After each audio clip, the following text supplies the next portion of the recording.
बिस्मिल्लाहिर्रहमानिर्रहीम, अस्सलाम वालेकुम। आप देख रहे हैं प्रोग्राम पब्लिक ओपिनियन और मैं हूं आपके साथ ज़रिया इरफान। नाज़रीन, पाक भारत कशीदगी के दौरान IMF से $1 अरब की किस्त की मंजूरी लेने के बाद हुकूमत आइंदा माली साल के बजट की तैयारियों में मसरूफ है।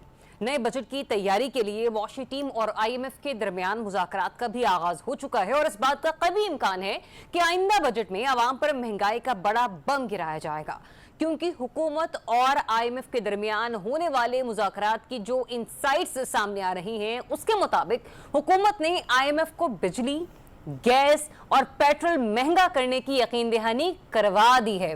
IMF ने आइंदा बजट के लिए 11 नई शराइत आयद की हैं। इन 11 शराइत का आम पाकिस्तान की जिंदगी पर क्या असर पड़ेगा, प्रोग्राम के पहले हिस्से में इस पर तफसीली बातचीत करेंगे। जबकि इसके अलावा सियासी मंजरनामे पर नजर दोहराएं तो एक तरफ मुल्क में सियासी सीज फायर और हुकूमत PTI के माबैन बैकडोर मुज़ाकरात की चमगोइयां हो रही हैं, तो वहीं पर दूसरी जानिब आज ये खबर सामने आई है कि PTI इत्तेहादियों के साथ मिलकर हुकूमत के खिलाफ तहरीक अदम एतमाद लाने पर गौर कर रही है, जिसकी असद कैसर साहब ने तो तस्दीक की है।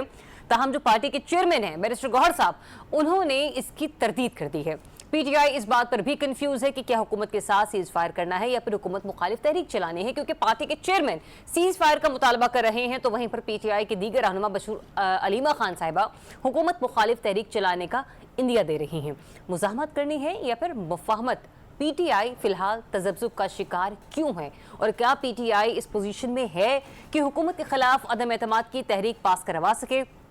इस पर भी प्रोग्राम के अगले हिस्से में डिस्कशन करेंगे और साथ ही साथ ये भी जानेंगे कि मखसूस नशिस्तों के नजरसानी केस में हुकूमत को रिलीफ मिलेगा या फिर PTI को। प्रोग्राम में मुझे ज्वाइन कर रहे हैं सहाफ़ी तज्ज़ियाकार रिजवान रज़ी साहब, अनवर रज़ा साहब और डॉक्टर सलमान शाह साहब प्रोग्राम में हमारे साथ शामिल गुफ्तगू होंगे। डॉक्टर सलमान साहब के हमारे साथ मौजूद हैं कि उनकी तरफ बढ़ा जा सके। अस्सलाम वालेकुम डॉक्टर साहब। डॉक्टर साहब, ये जो हुकूमत आइंदा बजट में अवाम पर महंगाई का बॉम्ब गिराने जा रही है, इसकी तबाहकारियों के असरात आप जरा हमें बताएंगे कि ये जो 11 शराइत IMF ने रखी है हुकूमत के सामने, क्या क्या इकोनॉमिकल एक आम आदमी की जिंदगी पर वो डैमेजेस पहुंच सकते हैं?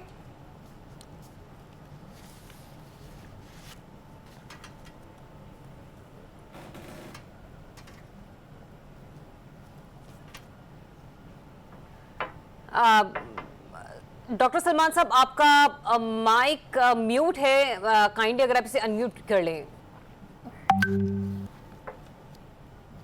जी डॉक्टर साहब, कुछ कहिएगा?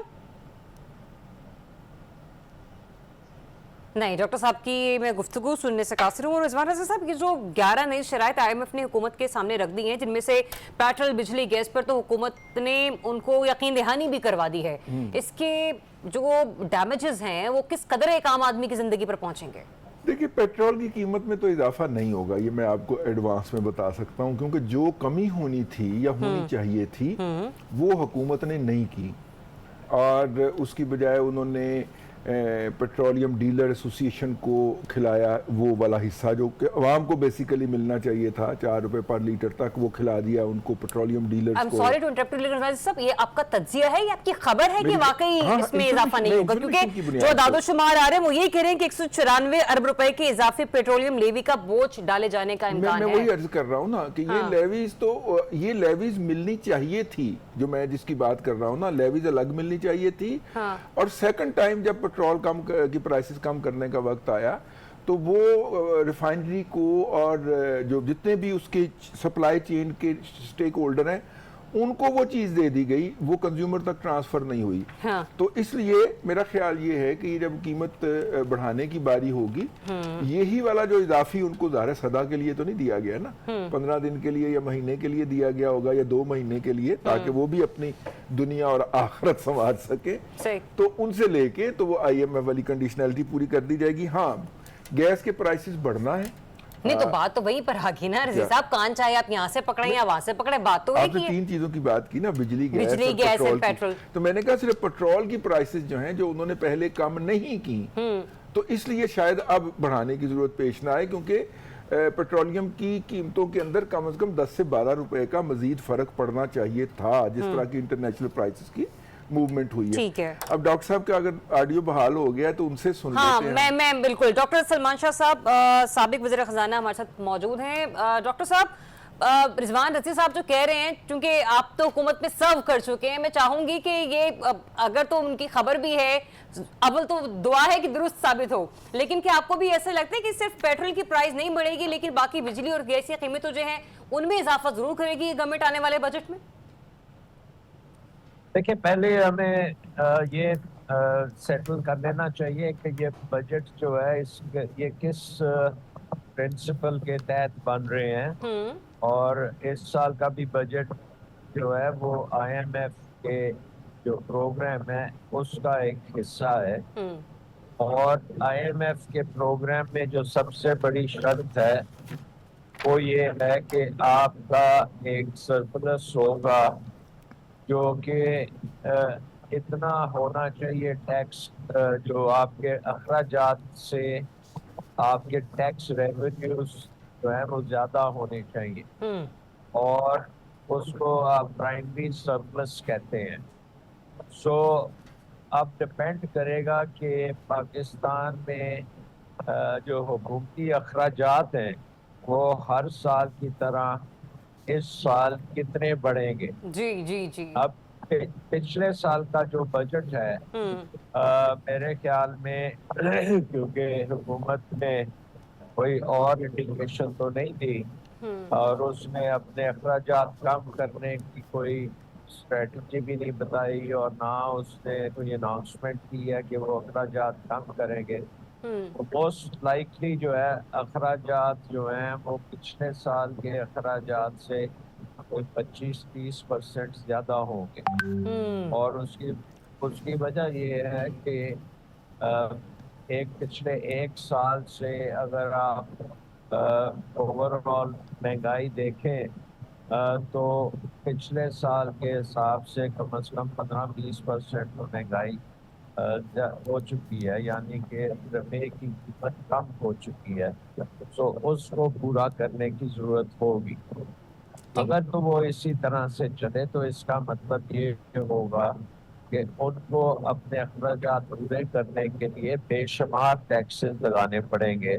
ठीक है। इसमें सबसे जो आसान होगा वो आपके पेट्रोलियम के ऊपर लेवी है, उसको बढ़ा दिया जाएगा। तो इस वक्त कतल कलामी के माजूद डॉक्टर साहब, इस वक्त जो पेट्रोल पर लेवी है वो 78 रुपए 2 पैसे फी लीटर है। इससे ज्यादा बढ़ाकर हुकूमत और इसे कितने रुपए पर ले जाएगी? क्योंकि अभी भी जो एक आम आदमी 1 लीटर अपनी टैंकी भरवाता है मोटरसाइकिल की, वो 257 या गालिबन 58 रुपए में उसको फी लीटर में दस्तयाब होती है।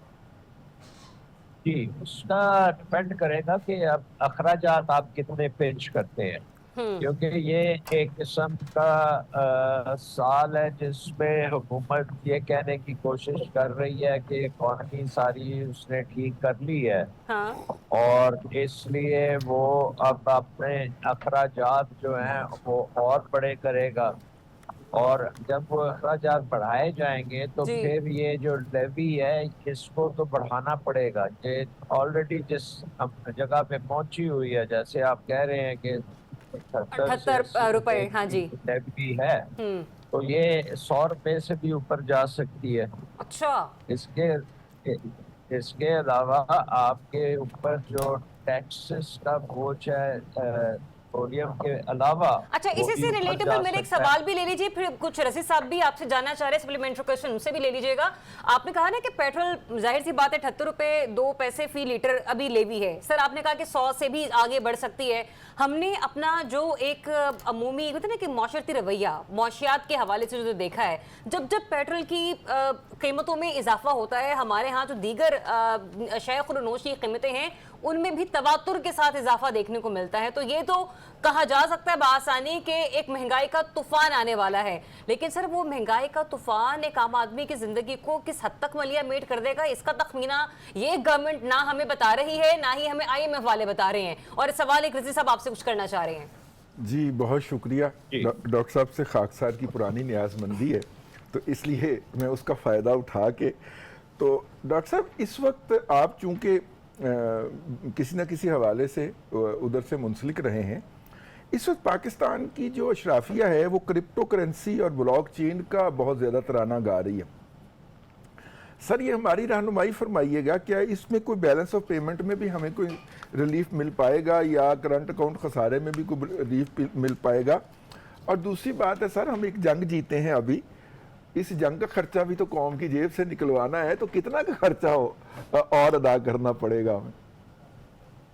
देखें, पहला जो आपने जो दूसरा सवाल किया है उससे शुरू करते हैं कि जंग का जो खर्चा है उसमें बहुत सी चीजें इस्तेमाल हुई हैं जो आपके स्टॉक में थी और उसको रिप्लेनिश करना पड़ेगा। सो मेरे नज़र में डिफेंस बजट को आपको बढ़ाना पड़ेगा।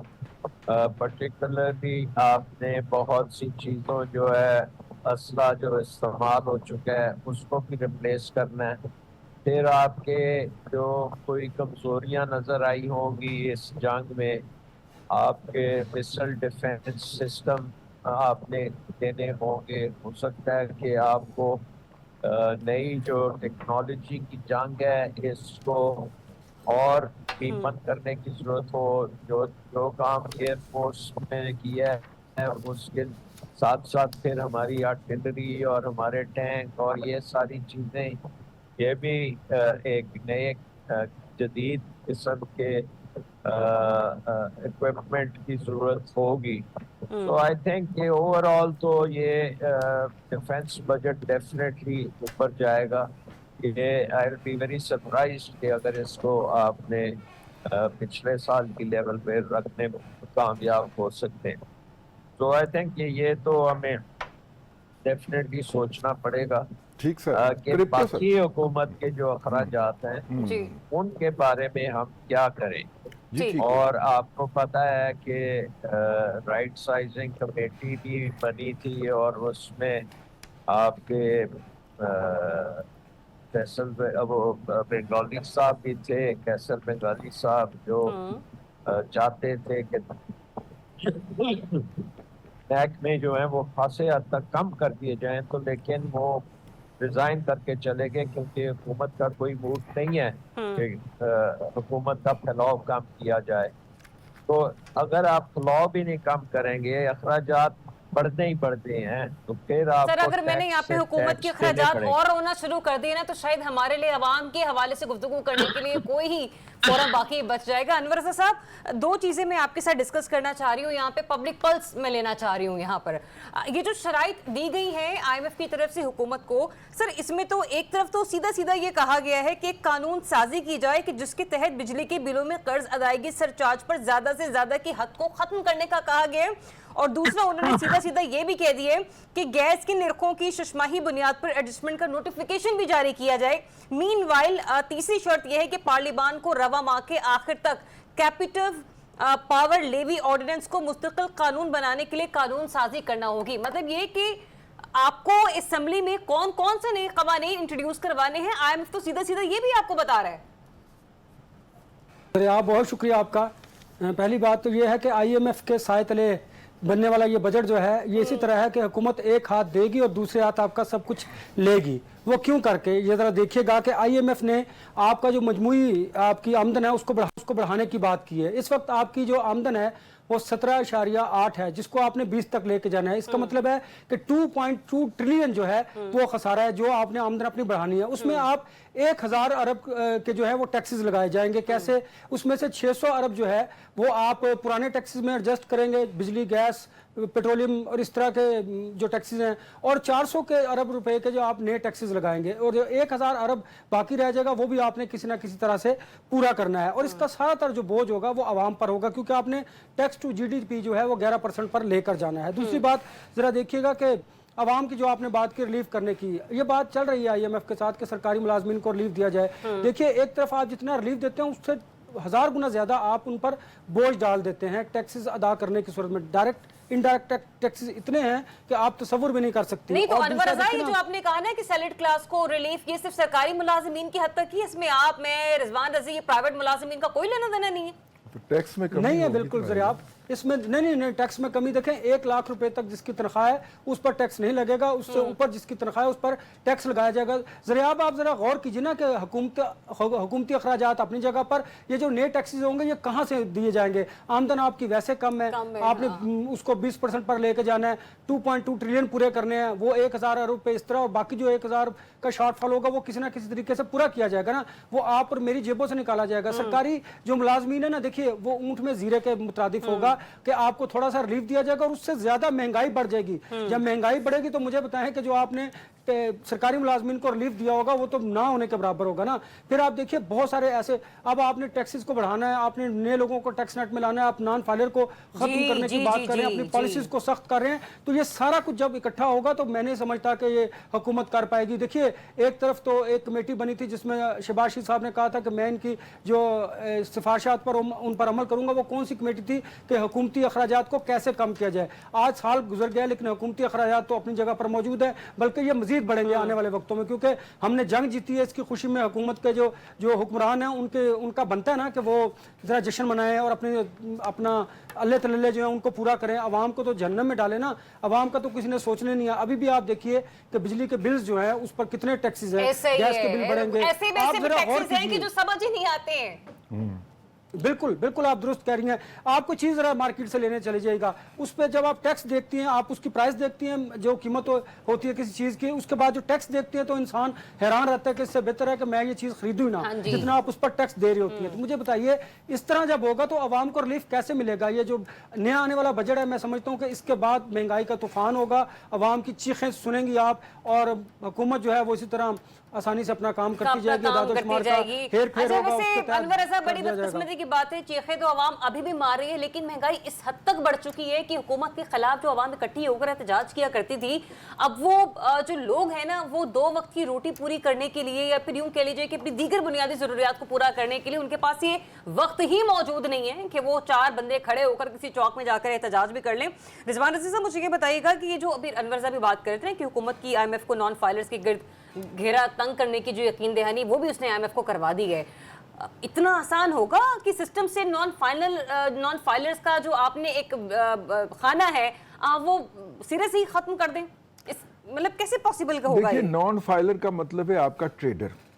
یہ میرے ساتھ 2 دفعہ کے فائنانس منسٹر بیٹھے ہوئے ہیں, آپ ان سے پوچھ لیں کہ ٹریڈر سے ٹیکس لینا کتنا مشکل ہے, کہ آپ ٹریڈ اور ٹریڈر کو ٹیکس میں نہیں لاتے. اب ٹریڈ اور ٹریڈر کی دیکھا دیکھی ٹرانسپورٹر بھی ٹیکس نیٹ سے نکلتا جا رہا ہے, باقی شعبے بھی کہتے ہیں کہ پھر ہم پراپرٹی ڈیلر تو کہتا ہے مجھے ہاتھ ہی نہ لگائیں آپ.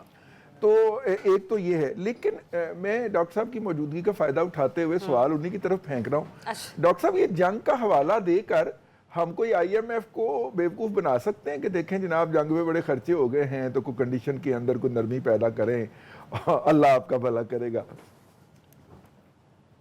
دیکھو رضوان, بات یہ ہے کہ ہم نے اگر یہ جو اکانومی ہے پچھلے 3-4 سال سے, تو آپ سمجھ لینا کہ IMF کے ایک پروگرام کے بعد دوسرے پروگرام میں آ رہی ہے, اور ہم ہر حکومت اپنے طور پہ ایک آسٹیرٹی بھی لے کے آ رہی ہے.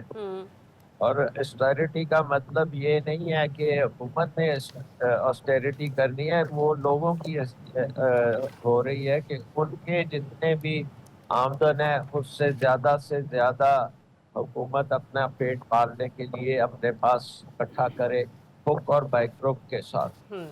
اور مجھے کسی سے ہمدردی نہیں ہے, یہ دکاندار ہیں یا ریل اسٹیٹ ہے یا کوئی اور چیز ہے, لیکن جو نظام بنا ہوا ہے ان سے ٹیکس لینے کا وہ اتنا فرسودہ ہے, اور وہ بیسکلی ایک اکانومی کو ٹھپ کرنے کے لیے وہ نظام بنا ہوا ہے کہ آپ کوئی بندہ کاروبار کرے تو اس کے اوپر آپ کود پڑیں اور اس سے جو بھی ہو سکے نکلوائیں. اکانومی کو اس کا کوئی فائدہ نہیں ہوتا, اس کا نقصان ہوتا ہے, کیونکہ اکنامک گروتھ جو ہے آپ کی وہ ٹیکسوں کے ساتھ نہیں ہوتی, وہ انویسٹمنٹ کے ساتھ ہوتی. تو جس بزنس مین سے آپ ٹیکس لیتے رہیں گے اور وہ پیسہ اس کا ब्लैक में चले जाएगा। ब्लैक में जब जाएगा तो वो फिर इन्वेस्टमेंट के भी काबिल नहीं रहता, फिर वो एक ब्लैक इकोनॉमी में ही घूमता जाएगा और आपकी इकोनॉमी गवर्नमेंट होने डॉक्टर साहब, मेरे पास चूंकि वक्त मुख्तसर है, मैं आपकी मौजूदगी का फायदा उठाते हुए एक और कमेंट आपसे लेना चाह रही हूँ। आपने ये करना है कि आपने देखना है कि ये जो मुसलसल से हमारे बजट आ रहे हैं सिर्फ टैक्स टैक्स टैक्स करने के लिए, तो वो इकोनॉमी का हल नहीं है। अनएम्प्लॉयमेंट को वो और आगे लेके जाएगा और गरीब तो बिल्कुल मर जाएगा। अच्छा, एक बिजनेस सेक्टर से रिलेटेड डॉक्टर साहब, आपको मेरी आवाज अगर आ रही है क्या डॉक्टर साहब मुझे सुन पा रहे हैं? जी जी जी जी डॉक्टर साहब, ये एक और इम्पॉर्टेंट चीज मैं आपसे पूछना चाह रही हूँ। एक स्पेसिफिक बिजनेस सेक्टर का हवाला यहाँ पे दिया गया है जिसमें कहा गया कि इस्तेमालशुदा गाड़ियों की कमर्शियल इंपोर्ट पर पाबंदी खत्म करें, जो इब्तदाई तौर पर 5 साल से कम इस्तेमाल की गई गाड़ियों की दरामद पर पाबंदियों के खात्मे के लिए जरूरी है और ये कानून साजी जुलाई के आखिर तक करना होगी। इसका इकोनॉमी पर क्या असर पड़ेगा? कोई पॉजिटिव इम्पैक्ट आएगा और एक आम आदमी की जिंदगी पर जो कि मिडिल क्लास है और इस्तेमालशुदा इंपोर्टेड गाड़ियां जो हैं वो कहीं ना कहीं सैलरी क्लास सबका जो वो जरूर खरीद रहा होता है? देखिए, इससे पहले आपने फाइलर नॉन फाइलर की बात की, वो भी एक बहुत इम्पोर्टेंट चीज है जी। इम्पोर्टेंट इसलिए है कि आपने ये कहा है कि जी जो नॉन फाइलर होगा वो गाड़ी भी नहीं खरीद सकता, वो घर भी नहीं खरीद सकता, वो कुछ भी नहीं खरीद सकता। यानी कि आप टैक्स कलेक्ट करने के चक्कर में आप सारे कारोबार को ठप करना चाहते हैं। सो ये गाड़ियां आप मंगा तो सकती हैं और वो आ जाएंगी, बेशुमार आएंगी और उनके ऊपर एक ऑन मनी भी चलेगा। लोग कई साल से जो खरीदना चाह रहे हैं वो खरीदेंगे, लेकिन मसले के हल जो हैं उसकी तरफ हम नहीं जा रहे। मसले का हल ये है कि हुकूमत अपना फैलाव कम करे, 50 मिनिस्ट्रीज के बजाय 10-15 से गुजारा करे। जो डिपार्टमेंट्स कोई काम करते नहीं हैं, सिर्फ तनख्वाहें लेते हैं, उनको बंद किया जाए और FBR की भी आप रिफॉर्म करें। वहाँ से देखें, जब मैं फाइनेंस मिनिस्टर था तो हमने इनकम टैक्स का महकमा ही बंद कर दिया था क्योंकि वो इतना तंग करते थे बिजनेस की कम्युनिटी को कि कोई इन्वेस्ट करने को तैयार ही नहीं था। तो जब हमने इनकम टैक्स का डिपार्टमेंट बंद किया तो और सेल्फ असेसमेंट कर दी कि टैक्स आप सेल्फ असेसमेंट स्कीम के तहत देंगे, तो हमारी टैक्स रेवेन्यू बढ़ना शुरू हो गए, बेशुमार टैक्सेस कलेक्ट होना शुरू हो गए। क्योंकि बीच में से जो रुकावट थी वो FBR की एक किस्म की हैरेसमेंट थी और जैसे वो हैरेसमेंट खत्म हुई तो लोगों ने टैक्स देना भी शुरू किया। ठीक है। और टैक्स के रेट भी कम किए। तो हमने इस बजट में मतलब इन शॉर्ट ये कि हुकूमत को अपनी स्ट्रेटेजी जो है वो एक तरीके से डिफाइन करने की जरूरत है। हाँ, और जिसमें उसको अपने हुकूमती अखराजात जो हैं वो सबसे पहले कम करने की जरूरत है। बहुत शुक्रिया डॉक्टर सलमान शाह, साबिक वज़ीर ख़जाना, हमारे साथ मौजूद थे। अगले सेगमेंट में तजज़ियाकार सकलान इमाम साहब हमें ज्वाइन करेंगे। Stay tuned, public opinion. नहीं, बिल्कुल फेक न्यूज़ है, बिल्कुल गलत है। पाकिस्तान तहरीक इंसाफ ने न कोई ऐसा फैसला किया वज़ीर आज़म के खिलाफ या स्पीकर के खिलाफ या डिप्टी स्पीकर के खिलाफ। मैं तो ये जरूर कहूँगा वक्त के साथ साथ बदलना चाहिए। पूरी दुनिया बदल गई है, एक हफ्ते में सब कुछ बदल गया। अब सीज फायर हो गया। मैं कहता हूँ आपस में भी कोई बेहतरी की तरफ जाए। जी, तो ये गुफ्तगू आपने सुनी और एक लम्हे के लिए तो इस खबर ने पहले हैरान किया था कि बानी PTI की रिहाई की कोशिशों से ज़्यादा कि ये स्ट्रेटेजी कारगर साबित होगी कि PM साहब के अगेंस्ट और स्पीकर कौमी असम्बली के अगेंस्ट जो है वो ये तरीके अदम एतमाद लाई जाए। क्योंकि ये मैं हैरान कुन जुमला इसलिए बोल रही हूँ कि नंबर गेम्स क्या पूरे हैं PTI के पास इस वक्त कौमी असम्बली में, बीइंग ऑपोजिशन, जो आसानी से वो इस तरफ सोच विचार करने का सोचती हुई भी हमें नजर आ रही है। अनवर रज़ा, मुझे ये बताइएगा, पहले तो ये चहमगोइयाँ चलती रही इस्लामाबाद में कि बानी PTI से खुफिया मुलाकातें हुई हैं और जंग के दौरान भी कुछ दिनों में उनको किसी ने एक्सप्लेन किया जंग की सूरत हाल पर और सोशल मीडिया के हवाले से बातचीत हुई। फिर मीनवाइल ये जो तहरीक अदम एतमाद का मामला है ये सामने आ गया। स्पेसिफिकली ये बता दीजिएगा कि नंबर गेम ऐसी है क्या किस सिचुएशन में पाकिस्तान तहरीक इंसाफ के अगर कल को कहीं वो चलकर ऐसी मूव करते भी हैं तो कोई थोड़ा बहुत उन्हें फाका हो सके?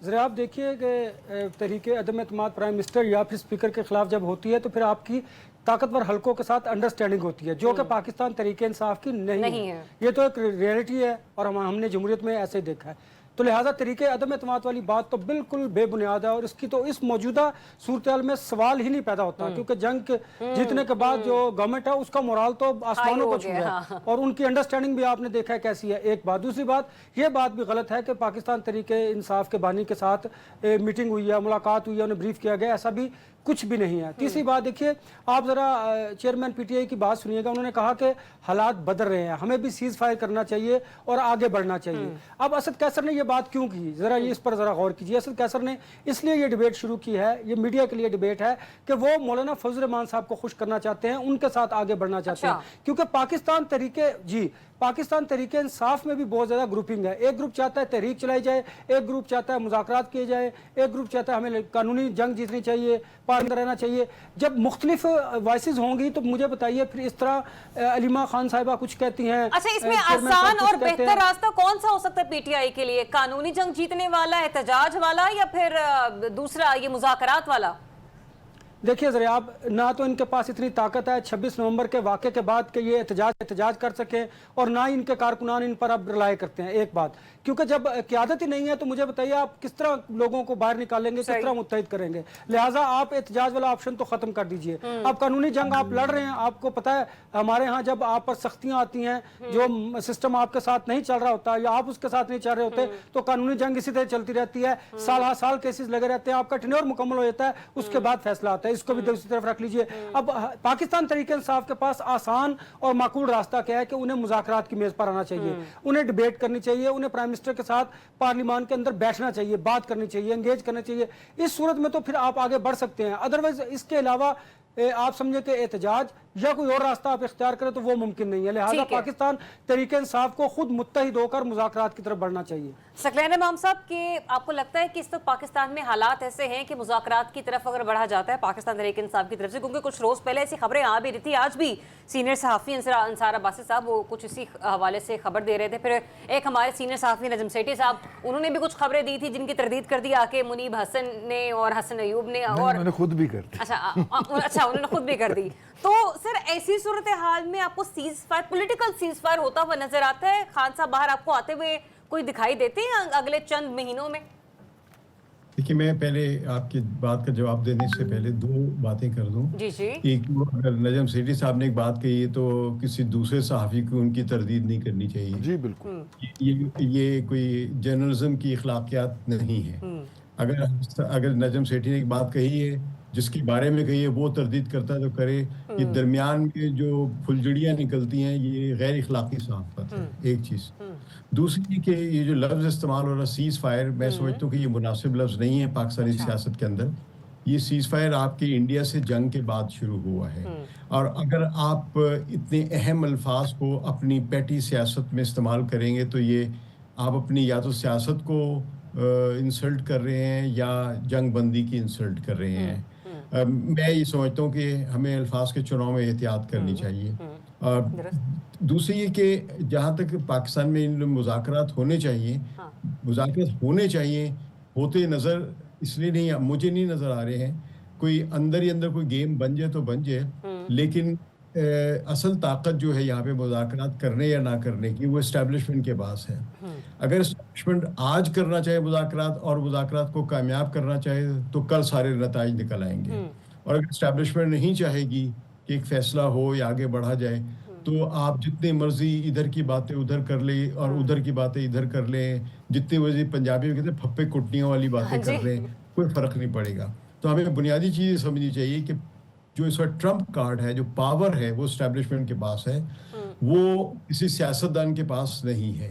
तो आज जिस सकलैन साहब, एक सवाल ले लीजिए। अनवर रज़ा ने जैसे अभी तो नहीं, मैं बहरान तो नहीं कहूँगा, लेकिन एक जो सियासी कशीदगी है, इस कशीदगी को सरहदों की कशीदगी की वजह से कम होना चाहिए। सही। जो नजर अच्छा, अभी जो अनवर रज़ा ने कहा कि जंग जीतने के बाद मौजूदा हुकूमत का मोराल हाई हुआ है, तो सकलैन साहब, जिस तरीके से डीजी आईएसपीआर ने जब आके प्रेस कॉन्फ्रेंस की थी और उन्होंने तमाम सियासी जमातों का शुक्रिया अदा किया था, उन्होंने सिर्फ हुकूमती सियासी जमातों का, ये सिर्फ हुकूमत का शुक्रिया अदा नहीं किया था। तो आपको लगता है वो जो उनके अल्फाज थे उससे तो एक मैसेज चला गया कि तमाम पाकिस्तानी जो थे वो अपने मुखालिफ के सामने जो थे वो सीसा पलाई दीवार की तरह थे, तो उससे ये एक एलिमेंट, हाँ आपको लगता है कि पुरजोर होता है कि आगे चलकर कोई नरमी हो सकती है? एक मैसेजिंग ज़रूर होती है, इशारतन कनायतन ये बात की जाती है। अगर उन्होंने कोई मैसेज देना चाहिए था तो वाज़ेह तौर पे कहते कि हिज़्ब इख्तिलाफ की तरफ से भी जो ताउन मिला उसकी हम शुक्रिया अदा करते हैं, क्योंकि हिज़्ब इख्तिलाफ के लीडर्स ने बहुत सारे जो 2-4 मैं जानता हूँ, उन्होंने इंटरनेशनल मीडिया पर आके पाकिस्तान के केस की बहुत अच्छी वकालत की है, टॉक शोज में भी आके और आर्टिकल्स लिखने की सूरत में भी। तो एक लिहाज से ये सब पाकिस्तान के साथ थे। तो अब उनको एकदम से ट्रीट करना कि बस सभी है जुमा जनरल बन जाए तो वो ये मुनासिब नहीं। दूसरी बड़ी बुनियादी चीज़ मैं जैसे अर्ज कर रहा था कि ये सोचना एस्टेब्लिशमेंट नहीं है कि वो डायलॉग्स या सियासी माहौल को बेहतर करना चाहते हैं या नहीं करना चाहते। अगर वो नहीं करेंगे तो कुछ नहीं होगा, क्योंकि ये ऐसा नहीं है पाकिस्तान में मामूल के हालात नहीं है कि एक आदमी ने जुर्म किया तो उसको माफ कर दें। अभी तक जितने भी केसेस चल रहे हैं वो सब पेंडिंग पड़े हुए हैं, उनकी सुनवाई नहीं हो रही, समातें नहीं हो रही। हाँ जी दुरुस्त। तो इस सारे पस मंजर में देखा जाए तो ये रुकावट किसने डाली हुई है? और जो हमारे मुल्क की सियासी हिस्ट्री रही है, मियां साहब को देख लीजिए, हमारे यहाँ पर अगर किसी को रिलीफ मिलता हो तो वो अदालतों के जरिए ही मिलता है। हमने देखा है मियां साहब के केसेस किस तरीके से माफ हुए। जो मौजूदा हमारे पीएम साहब हैं उन पे फर्द जुर्म आयद होनी थी, लेकिन वो प्राइम मिनिस्टर ऑफ पाकिस्तान बन गए। तो कुदरत ऐसे अदालतें यूँ कह लीजिए कि ऐसे भी मेहरबान होती है। लेकिन रिजवान अजीज साहब से को भी मैं शामिल गुफ्तगू करूंगी। रिजवान अजीज साहब, ये जो बैकडोर या जो खुफिया मुलाकात पे जो कॉलम भी लिखे जा रहे हैं, कई टॉक शोज में गुफ्तगू भी हो रही है, आपकी खबर क्या कहती है? अगर हम लोग ग्राउंड रियलिटीज को देखें तो अक्सर सहाफ़ियों की खबर बाउंस बैक करती है और उसमें कोई बुरी बात नहीं है, हम फरिश्ते नहीं हैं। आपका तज्जिया या आपकी खबर बाउंस बैक हो भी सकती है, लेकिन जो आपके सोर्सेज हैं वो क्या बताते हैं? देखिए, उन्होंने जब खुद वजाहत फरमा दी है तो सकलैन साहब की इजाज़त से इसलिए मैं इस पे बात करना चाहूँगा जी। उन्होंने कहा कि ज़ुबैर नियाज़ी साहब हैं जो कि मतलब कि पीटीआई के एफिलिएटेड एक साहब समझे जाते हैं, वो उनके ओहदेदार भी हैं, लेकिन वो सोशल मीडिया के ऊपर कमेंट भी करते रहते हैं। उन्होंने कहा उन्होंने उनसे इन्फॉर्मेशन ली और इसके ऊपर प्रोग्राम कर दिया। तो मेरा ख्याल है कि उनकी इस ईमानदारी के बाद ये चैप्टर तो हो जाना चाहिए क्लोज। अच्छा, ठीक है। जो मेरे ज़राए थे और आज उसको कंफर्म किया है एक और सीनियर सहाफ़ी हमाद हसन साहब ने, उन्होंने बताया था कि एक निचले रैंक का अफसर जो है वो उनसे ज़रूर मिला था और उन्हें ये कहा था कि जी जंग के दौरान आपका जो बैरक है उसको भी निशाना बनाने का हमने कोई मंसूबा पकड़ा है। अच्छा। और उस मंसूबे की डिटेल्स उनके साथ शेयर की गई थी और कुछ डिटेल शेयर नहीं हुई थी। और उन्हें ये कहा गया कि जिनका आप दम भरते हैं उन्होंने आपको कोलेटरल डैमेज के तौर पे नुकसान पहुंचाने का चले लगे हाथ। एक और खबर के हवाले से भी मुझे बता दीजिए, वो जो खबरें थी, इत्तलात थी, सारियां मेरे को नहीं पूछनी है। आप बता रहे हैं ना, तो मैंने कहा लगे हाथ में इसका भी फायदा उठा लूं कि उन्हें एक महफूज मकाम पर मुंतकिल किया गया, ऐसा हुआ था? ये उन्हीं ज़राए ने कहा कि कुछ दिनों के लिए वो अपनी बैरक के अंदर नहीं थे। ये उन्हीं ज़राए ने कहा। लेकिन जितने भी मेरे दोस्त अहबाब थे सब ने कहा आपकी खबर दुरुस्त नहीं है। आज एक और जर्नलिस्ट ने इसके ऊपर व्लॉग किया, मैं प्रोग्राम से आने से पहले सुन नहीं सका। लेकिन उन्होंने मुझे फोन करके कहा कि आप सुनिएगा, आपको मजा आएगा। लेकिन मैं आपके ओरिजिनल जो इस सेगमेंट का मौजू था उसकी तरफ आना चाह रहा हूँ। वो ये है कि वो शख्स ना पीटीआई का दोस्त है, ना बानी पीटीआई का दोस्त या हमदर्द है जिसने ये अदम एतमाद वाली खबर फैलाई है या छोड़ी है। उसकी वजह ये है कि अब तक पीटीआई को वफाकी सतह के ऊपर अगर कोई रिलीफ किसी शख्स ने लेके दिया है तो उसका नाम अयाज सादक है। ठीक है। स्पीकर कौमी असम्बली जो हैं वही बुला के मतलब पीटीआई के पार्लियामेंटेरियन उठाए गए। वो बंदा जो था वो स्टैंड लेके बैठा रहा अपने दफ्तर में कि जब तक ये आप नहीं लाएंगे मैं उस वक्त तक सेशन। ठीक है। अच्छा, मेरे पास लास्ट 2 मिनट्स हैं, एक मिनट के लिए तीनों के पास आऊंगी। मुझे आप ही जरा पहले बता दीजिए, ये जो हुकूमत और पीटीआई के दरमियान मखसूस नशिस्तों का मामला है, किसको रिलीफ मिलेगा, पीटीआई या? ये तो अदालत ही बता सकती है। لیکن ہمارے یہاں پر فیصلے حالات حاضرہ کو دیکھ کے حالات حاضرہ میں پی ٹی آئی کو ملتا ہوا نظر نہیں آ رہا مجھے, میں آنیسٹ ہوں. ٹھیک ہے, آؤٹ آف کورٹ سیٹلمنٹ ہو سکتی ہے انور رضا اگر پی ٹی آئی کو یہ نشستیں دے دی جاتی ہیں, آپ کو لگتا ہے؟ نہیں, اس پر نہیں ہو سکتا. آؤٹ آف کورٹ سیٹلمنٹ یہی ہوگی کہ جو آپ نے اس کا اس کی بات کر رہی ہے الیکشن کمشنر اور جو 2 آپ کے ممبران ہیں ان کو آپ نے ان کا تقرر کرنا ہے, اس پر تو بات ہو سکتی ہے. یہ معاملہ عدالت میں سیٹل ہوگا اور اسی میں جائے گا, اس میں آؤٹ آف کورٹ سیٹلمنٹ نہیں بنتی. تو ثقلین امام صاحب, سی بی ایم کو ملحوظ خاطر رکھتے ہوئے ایک وہ جو اچھا اعتماد کا رشتہ حکومت نے یا پھر پی ٹی آئی نے اپنے درمیان جو پیدا کرنا ہے اس کی عکاسی کر سکتا ہے یہ آنے والا فیصلہ مخصوص نشستوں کے حوالے سے؟ دیکھیے, میں I would definitely endorse the opinion of Razi. وہ بالکل صحیح کہہ رہے ہیں کہ بہت اچھی امیدوں کی توقع نہ رکھیں. لیکن ایک میں پچھلا موضوع جو آپ کر رہی تھی اس پر ایک ضمناً ایک بات کروں گا, وہ بڑی اہم ہے کہ اس جنگ کی کیفیت کے دوران جب ابھی حملہ ہونے والا تھا, انڈین میڈیا کی طرف سے بہت بڑی خبر پھیلائی گئی تھی کہ جیل میں عمران خان کے ساتھ بڑا پرتشدد واقعات ہوئے ہیں, اور وہ پورا اشتعال دلانے کی ایک سازش تھی زبردست, لیکن اس کی تردید ہوئی, سب طرف سے تردید ہوئی. تو سمجھ لیجئے کہ کون کیا چاہ رہا ہے پاکستان کے اندر.